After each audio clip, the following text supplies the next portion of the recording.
Bonsoir, nouveau numéro de Mageco sur IO TV. Comme tous les mardis, on va parler économie. Ce soir, je reçois Jérôme Arnel. Bonsoir Jérôme. Bonsoir Loïc. Alors, si tu me permets, je vais te tutoyer. Oui, il n'y a aucun problème. Aucun problème. Ce sera plus simple.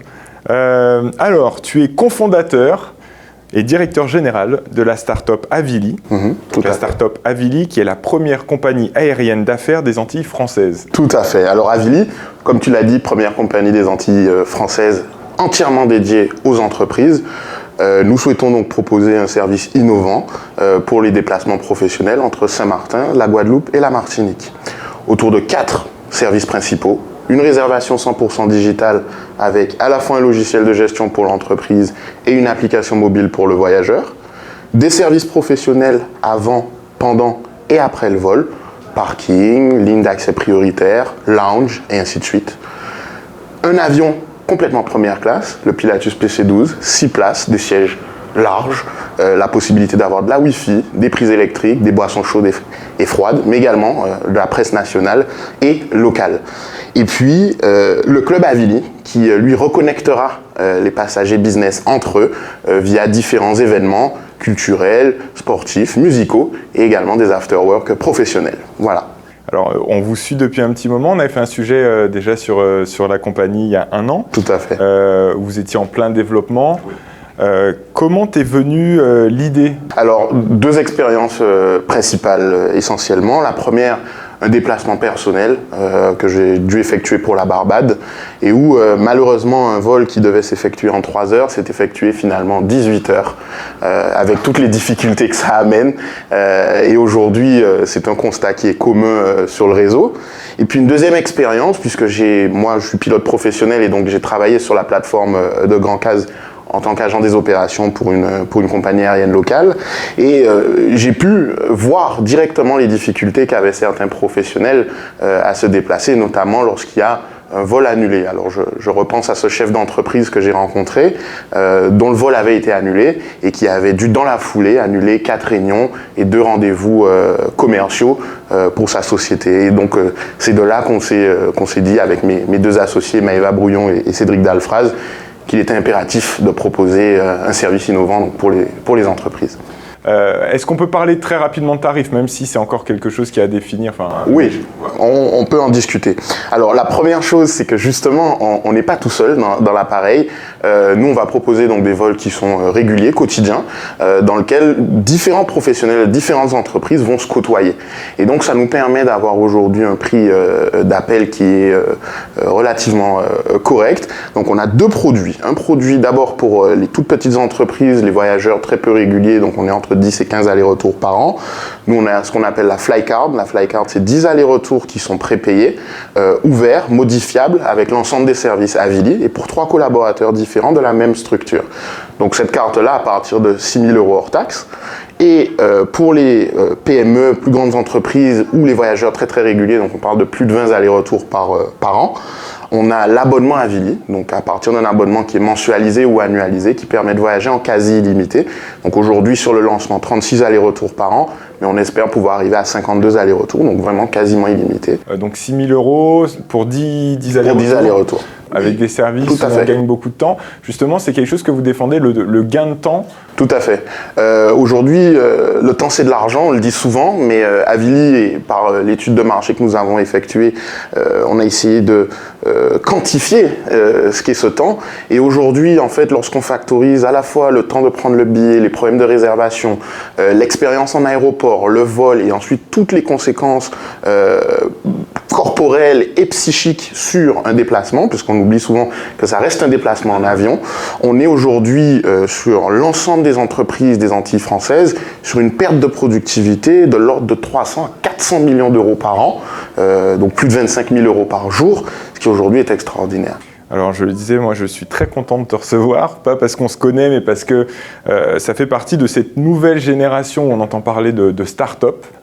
Comment ça se finance un projet comme ça? Donc on a à la fois des dispositifs publics, mais on a surtout, pour le gros du financement, de l'apport en capital privé. Donc en fait, il faut quelque part prendre son bâton de pèlerin et trouver à la fois des investisseurs privés, ce qu'on appelle également des business angels, pour pouvoir créer créer cette somme aujourd'hui qui est assez conséquente pour Avili d'ailleurs. Et comment ça se passe quand on vient d'un petit caillou comme Saint-Martin? Alors les choses sont difficiles. D'abord on est quand même très bien accueillis parce que voilà, on excite la curiosité, on pique la curiosité des investisseurs. Après effectivement survient souvent certaines difficultés, notamment le fait que aujourd'hui les investisseurs en capital risque ont tendance à plutôt investir sur des projets qui sont proches d'eux géographiquement. Or, malheureusement, on a un écosystème extraordinaire de capital risqueur en France hexagonale et un peu moins dans les Outre-mer. Donc en fait, on se heurte à cette difficulté où on nous dit les Antilles c'est un petit peu loin pour nous, quoi. Donc voilà. Comment ça s'est passé quand tu as annoncé, enfin quand tu as eu ce projet d'Avili, alors quand vous avez eu, puisque vous êtes 3. On est 3, oui. Est-ce qu'on vous prend un peu pour des fous ou, comment ça se passe? Parce que c'est vrai que tu dis aujourd'hui, voilà, je vais faire une compagnie, alors il faut acheter un avion. C'est ça. C'est un segment quand même qui est compliqué. Qui est compliqué. Oui. Comment ça se passe, toi, autour de toi? Qu'est-ce qu'on te dit, en fait?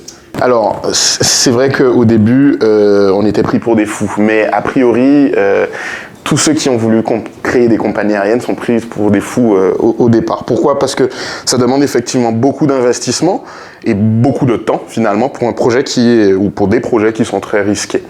L'avantage qu'on a eu pour Avili, et ça fait allusion justement à la partie retour au pays et accompagnement, c'est que très rapidement on a souhaité être accompagné et poussé par des professionnels reconnus. Et donc dans ce cadre-là, nous on a incubé dans un incubateur de start-up à Paris pendant 3 ans, dans lequel on a été accompagné par des coachs qui sont des chefs d'entreprise et également des professionnels de l'aérien. Et en fait, dès lors que cette crédibilité arrive avec ces personnes qui s'entourent ou en tout cas qui sont autour du projet, on devient moins un fou, mais peut-être plus un visionnaire, plus quelqu'un qui souhaite risquer les choses, bousculer les choses. Et voilà le processus dans lequel on est aujourd'hui. Donc on n'est plus pris pour des fous, mais on nous regarde quand même avec un œil particulier parce que c'est un projet particulier. Est-ce que tu vois une différence entre Saint-Martin et les territoires comme la Guadeloupe, la Martinique? Alors, tout à fait. Les Outre-mer, de manière générale, ont des difficultés en financement risque sur des startups. Mais bien évidemment, il y a une gradation. Et sur Saint-Martin, comparé à la Guadeloupe, la Martinique ou même la Guyane, c'est vrai que certains dispositifs manquent.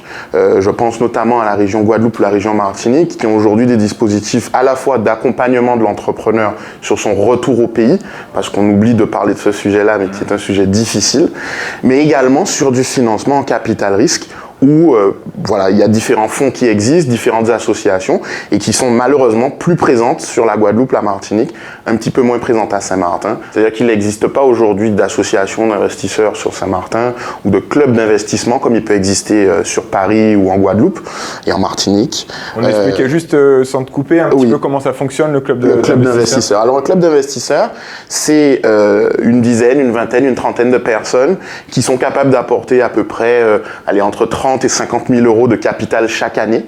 Ils se mettent en commun pour pouvoir en fait investir ensemble, être une meilleure force de frappe sur des startups à risque. Alors il y a des réseaux, alors je ne les nommerai peut-être pas, mais il y a des réseaux en France hexagonale qui sont capables d'investir jusqu'à 3, 4, 5 millions d'euros dans des startups directement par ce mode de financement. Et d'ailleurs c'est comme ça que la plupart des startups se financent aujourd'hui en France hexagonale.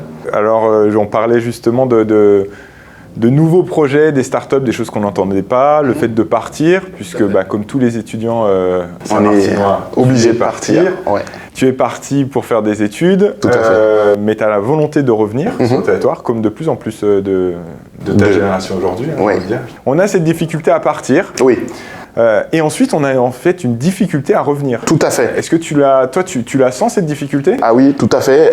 Sur Saint-Martin, il est vrai qu'il y a 2 problèmes. Il y a à la fois le retour physique, donc comment je fais pour trouver un logement, comment je fais pour me financer en arrivant à Saint-Martin, comment je fais pour rompre également avec le rythme de vie que j'avais en France hexagonale par rapport à ce qu'on vit aujourd'hui à Saint-Martin. Et puis derrière, il y a le côté risque, parce qu'à Saint-Martin, les salaires sont moins élevés, il y a moins d'opportunités professionnelles, et donc pour financer sa start-up, on aurait tendance à vouloir rester en France hexagonale et développer là-bas puisque les fonds sont disponibles là-bas. Et donc ces 2 difficultés l'une dans l'autre font que le retour au pays est un calcul aujourd'hui qui est très, très, très risqué pour nos jeunes cadres, nos jeunes diplômés, nos jeunes entrepreneurs. Et ça me permet de rebondir sur l'association dont tu fais partie, qui est l'association Pellicarus. Tout à fait. Qui est très active et qu'on entend. Alors il y a Pellicarus, on va nommer aussi Succès Alumni, autant d'associations qui aujourd'hui œuvrent donc pour les étudiants saint-martinois à l'étranger, pour les assister dans leurs installations, recherche de logement et retour au pays. Oui, tout à fait, tout à fait. Pellicarus, en tout cas, se place dans cette dynamique d'accompagner les retours au pays et les projets d'investissement ou en tout cas de création d'entreprises par divers événements, after work, workshop et ainsi de suite. Et puis, je nommerai aussi l'association Jeunesse Outre-mer dont je fais partie, qui est le réseau professionnel des actifs ultramarins, des jeunes actifs ultramarins, qui là aussi fait un travail extraordinaire en termes de formation et d'accompagnement pour le retour au pays, pour la création d'entreprises, mais aussi de manière plus globale l'employabilité des ultramarins en France hexagonale et dans les Outre-mer. Pour le chiffre de la semaine, alors tu m'as donné le chiffre de 160 millions d'euros. Tout à fait. Alors explique-nous un petit peu ce que c'est ces 160 millions. Alors 160 millions d'euros, c'est l'ensemble des levées de fonds, des 10 plus grosses levées de fonds de start-up qui se sont effectuées durant l'été 2019.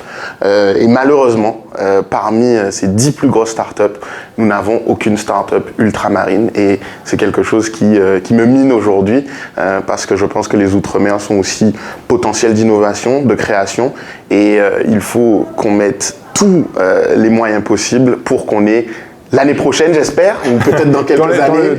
Dans le top 10, quelques startups ultramarines dans ce top 10. Parce qu'il y a eu des startups financées. Oui, tout à fait. Mais pas dans le top 10. Non, pas dans le top 10, ça malheureusement.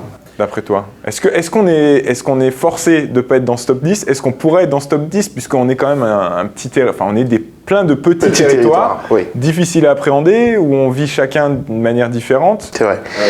Alors, les startups ultramarines pourrait et devrait être dans le top 10. Pourquoi? Parce que la Caraïbe, mais je parle même des Outre-mer de manière générale, sont des hubs d'innovation extraordinaires, des zones de test où on peut tester des produits qui, s'ils marchent dans la Caraïbe ou dans les Outre-mer, ils marcheront n'importe où dans le monde. Et aujourd'hui, la difficulté, c'est peut-être plus qu'on a des projets d'envergure locale, donc avec des marchés qui ne sont pas suffisamment élevés pour lever autant d'argent. Mais l'objectif quand même, c'est de pouvoir créer une zone économique dans laquelle on aurait des startups qui peuvent lever 10, 20, 30 millions d'euros. C'est ce que j'espère qui pourra se faire sur la zone Caraïbe, mais on n'oublie pas également sur la zone Pacifique et sur l'océan Indien, avec la Réunion d'ailleurs, qui est extrêmement actif dans l'écosystème startup français aujourd'hui. Alors je vais te poser une question un peu piège, mais pour revenir dans les chiffres. D'accord. En pourcentage, si tu devais mettre en pourcentage l'ambition professionnelle et l'ambition pour ton île, ce serait du combien? Pour moi personnellement, c'est on va dire du 80-20. Du 80-20 pour Saint-Martin. D'accord. Voilà. Je pense très sincèrement que mon ambition professionnelle passe par le développement de mon île. J'ai eu la chance d'étudier dans 4 pays différents pendant des périodes plutôt longues, États-Unis, Belgique, ainsi de suite. Et j'ai pu très rapidement me rendre compte que finalement, on est chez soi que chez soi. Et développer d'autres zones économiques, oui, mais développer la mienne avant tout, c'est le plus important. Je te rejoins entièrement sur ça. Qu'est-ce qu'on peut souhaiter pour Avili ? Du bon vent. Du bon vent. Ben, souhaiter pour Avili peut-être un déclic au niveau du territoire, un déclic de comprendre que aujourd'hui Avili est un projet effectivement risqué, mais un projet qui est capable de changer l'industrie de la manière dont on la voit, à la fois dans les Outre-mer et dans des zones plus larges. Donc que finalement nos dirigeants, nos socio-économiques, toute notre population saint-martinoise comprennent que c'est un projet qu'il faut absolument soutenir. Ce n'est pas le seul d'ailleurs, mais aujourd'hui il faut absolument le soutenir pour pousser le développement de Saint-Martin et l'innovation comme on en parlait il y a quelques instants. Ça passe par des politiques publiques ou est-ce que les politiques publiques ne peuvent pas tout faire? Forcément, alors les politiques publiques ne peuvent pas tout faire, mais on peut toujours leur en demander un petit peu plus et effectivement un petit peu plus d'accompagnement sur les moyens de financement aurait été salvateur. Aujourd'hui, sur l'Hexagone, il y a des régions, je pense notamment aux régions Auvergne-Rhône-Alpes et ainsi de suite, Île-de-France aussi, qui aujourd'hui font une politique de l'attrait de la start-up avec à la fois des incubateurs, des accélérateurs, des programmes d'investissement pour pouvoir attirer les startups sur leur territoire. Alors j'espère pouvoir voir rapidement ce genre de politique publique mise en place ici à Saint-Martin et puis dans les Outre-mer de manière générale, même s'il y en a qui ont déjà commencé le travail. Encore une fois, je nomme La Réunion, la région Martinique, la région Guadeloupe aussi qui va accueillir un nouvel incubateur bientôt. Donc voilà, à Saint-Martin, je pense qu'il faut qu'on travaille dans cette dynamique-là. Eh bien, je pense que le message est passé. S'il y a des investisseurs qui regardent cette émission, alors ils peuvent vous contacter. Oui, alors par mail, contact@advili.fr ou directement sur le site internet où il y a un espace contact et ils seront directement en contact avec un des 3 cofondateurs. D'accord, donc je vais vous souhaiter bon vent. Merci beaucoup Loïc, merci en tout cas pour l'interview et puis longue vie à IOTV. Merci beaucoup. Et moi, je vous donne rendez-vous mardi prochain pour un nouveau MagEco.